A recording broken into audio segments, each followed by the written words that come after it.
One-footed unicycling. So I learned this when I was about 10, and I remember me and my brother just kind of figuring it out together.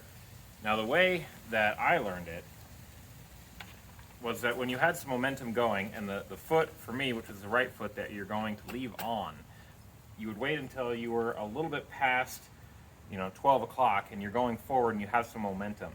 And that's when you would take your other foot, so this one stays on, you take your other foot, and I would just kind of kick it out to the side. Like, you of course fall down, but you might get a little bit, you might get a third of a rotation or a quarter of a rotation, and you just do that over and over and over again, keeping one foot on and kicking the other foot out. Wear long pants. I definitely remember tearing up my other leg, because when you would take that foot off, the wheel would swing over and sometimes get you in the side of the leg. But the goal when you get going is that, so you apply pressure with your foot that you have on. You apply pressure the entire half rotation that you can, and then you want to almost lift your foot up so that the momentum brings it back up to that 12 o'clock position, where you can then push down again with that same foot, and then the momentum brings it up and you push down, momentum brings it up, push down, and you can get a fair amount of momentum doing that.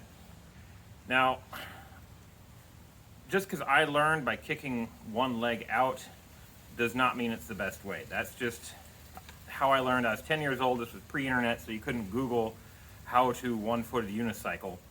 Enough time went by, and I eventually learned that the correct way to do it is you want to get the foot that you're taking off and put it here. So ideally you'd want a unicycle with the flat top fork, so the foot you're taking off can go from the pedal and you can place it up here. It gives you a lot more stability because you have a little bit of control here with your foot as far as what's going on with the fork. Yeah, let me show you a little bit of what that looks like. I don't even remember how I ever did it with just kicking one foot out. So I'm just gonna put the foot up like I've been doing for the last, 20 years. But yeah, let's have a look.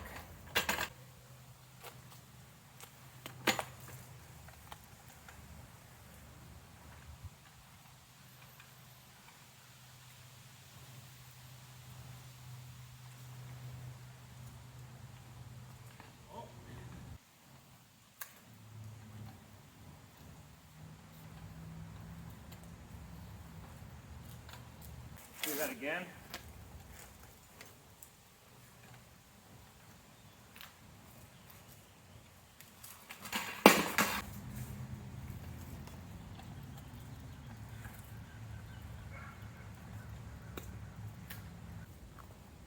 So turning is very difficult, but I'm going to try, see if I can do one and go out and turn and come back. But I'm also very rusty.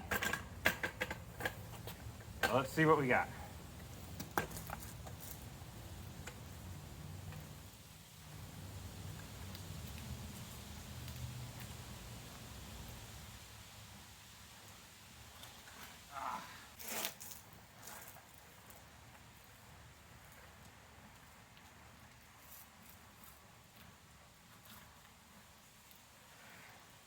Okay. Oh no. Alright, I think that's about as good as it's gonna get. So yeah, that is what I know about riding one-footed. Okay.